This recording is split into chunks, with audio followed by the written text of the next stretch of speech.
Maybe you can relate to this. You come back after a long day of filming, pop in your SD card to start editing, and then you realize how much footage you got.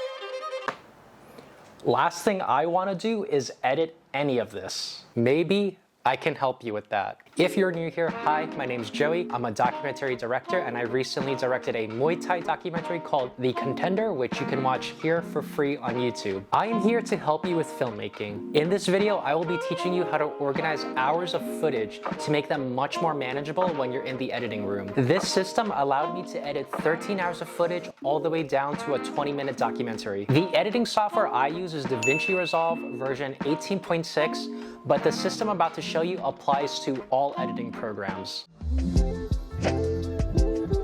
The first thing you want to do is put all the footage you capture into one huge timeline. As you can see here, I have a timeline called All Footage, and this really just contains every single clip I shot, including all the outtakes, all the bloopers, all the bad shots, everything. And then after you do that, what you want to do is start labeling the chunks of footage that you've got based on either the day you shot it or the scene that you're shooting in. As you can see here, this chunk of footage is labeled with Training with Lewis. This next chunk of footage here is called Lewis Interview. This makes it so it's easy to jump around the timeline to exactly which footage from which scene or which day that you shot, and you can just quickly sift through all of that. The next thing I like to do is to create timelines where it's only the interviews of a certain subject. I have the main character of the documentary, Anthony. I have all of his interviews up into one timeline. This timeline wouldn't normally look like this when you first import in all the footage. I've already tweaked this timeline a bit to only capture the segments of interviews that I want to look at. But again, you're gonna apply the same principle as with the all footage timeline. Label chunks of interview footage based on either the day or scene that you shot with. So for here, as you can see, I have fight week recaps, and this contains all the interviews where Anthony is just recapping his fight week. Next here, I have his post-fight interview where it's him just reflecting on the fight, what was going through his mind. And one important thing I want to call out is none of this footage is color graded yet. So that's why you see that everything's a little bit grayed out, but we'll get there. Now, from this timeline, the way you'd want to figure out which pieces of interview to use is to select out quotes that your subject is saying and use those quotes to help craft your story. When I watch back through the footage, if Anthony says something that I think would do well based on a scene that I'm editing, I would put a marker on the clip and I would write down the exact quote I'd want to use.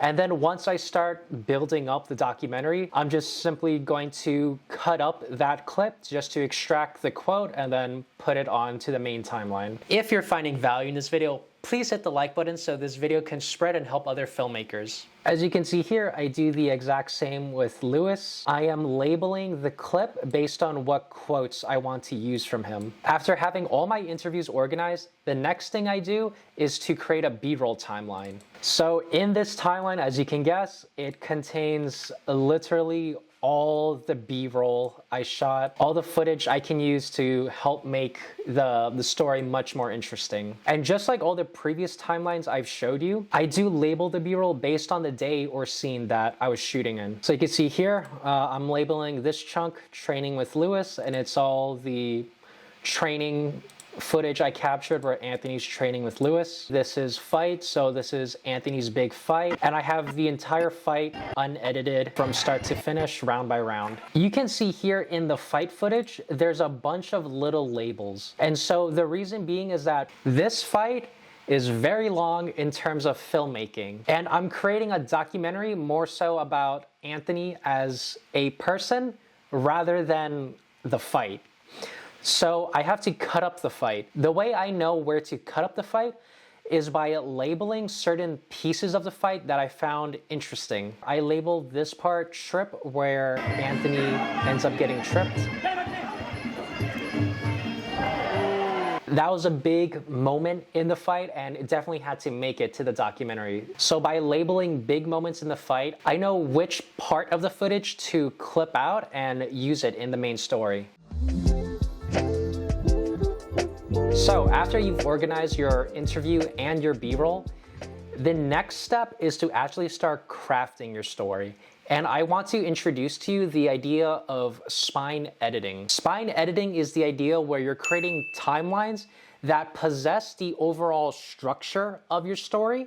And as you go about the editing process, those spines will start to develop from just having the general structure of the story all the way to having music, B-roll, credits, and then you'll eventually end up with your final product. So let me show you exactly what I did with the contender. Here in my first spine, I labeled it spine 1 scene layout because I just want to lay out the overall structure of the story. There's no B-roll, there's no music. What I'm essentially crafting is a radio edit. A radio edit is where you edit your film such that it flows like a podcast.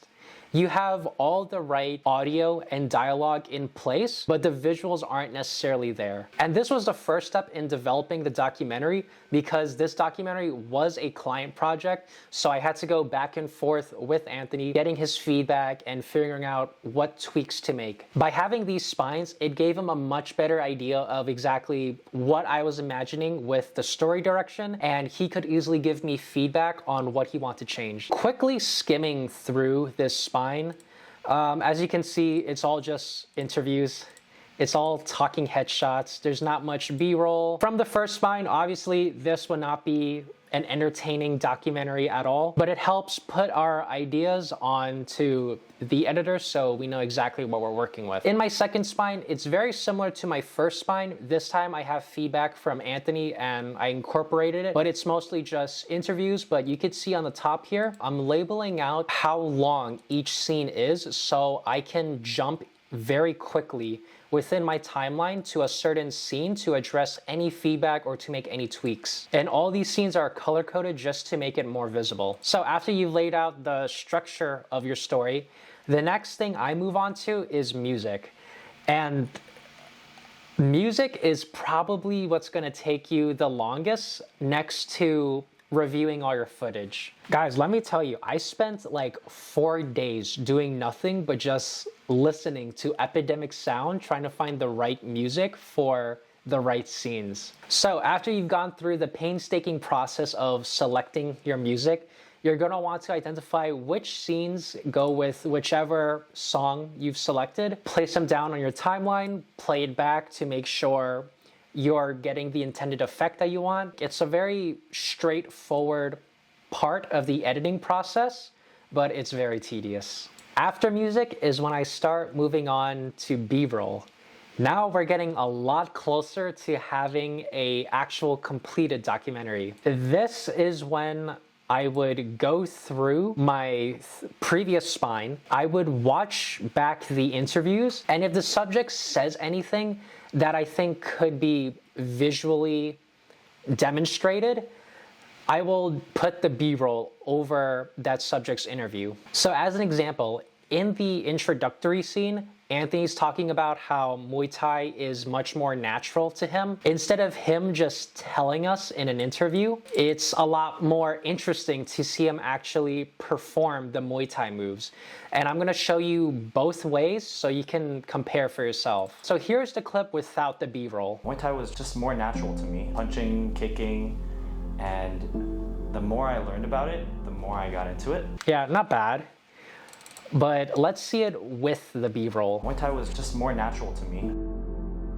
Punching, kicking, and the more I learned about it, the more I got into it. Yeah, way more interesting. After you've inserted in all your B-roll, you can make whatever minor adjustments or incorporate whatever feedback you might be getting if you're working with a client and start assembling your rough cut. Your rough cut will be the first draft of your completed documentary. As you progress throughout each draft or cut of your documentary, you're gonna be iterating over it by incorporating feedback, cutting out scenes or clips that don't really contribute much to the story, which is exactly what I did. From my rough cut all the way to my fifth cut, I've been taking feedback from Anthony and making whatever adjustments. The biggest thing currently missing with the documentary is coloring. At some point as you're iterating through your cuts, you're gonna wanna start color grading. Typically, I save color grading for the cut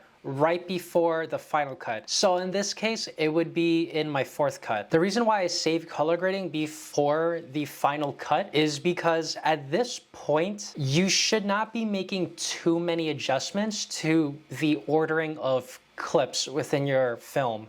In the later stages of editing, for the most part, the only edits you want to make are very minor, such as cleaning up any audio or any weird sounds, or changing the text or font size. If you guys want to see the finished product yourself, watch this video next.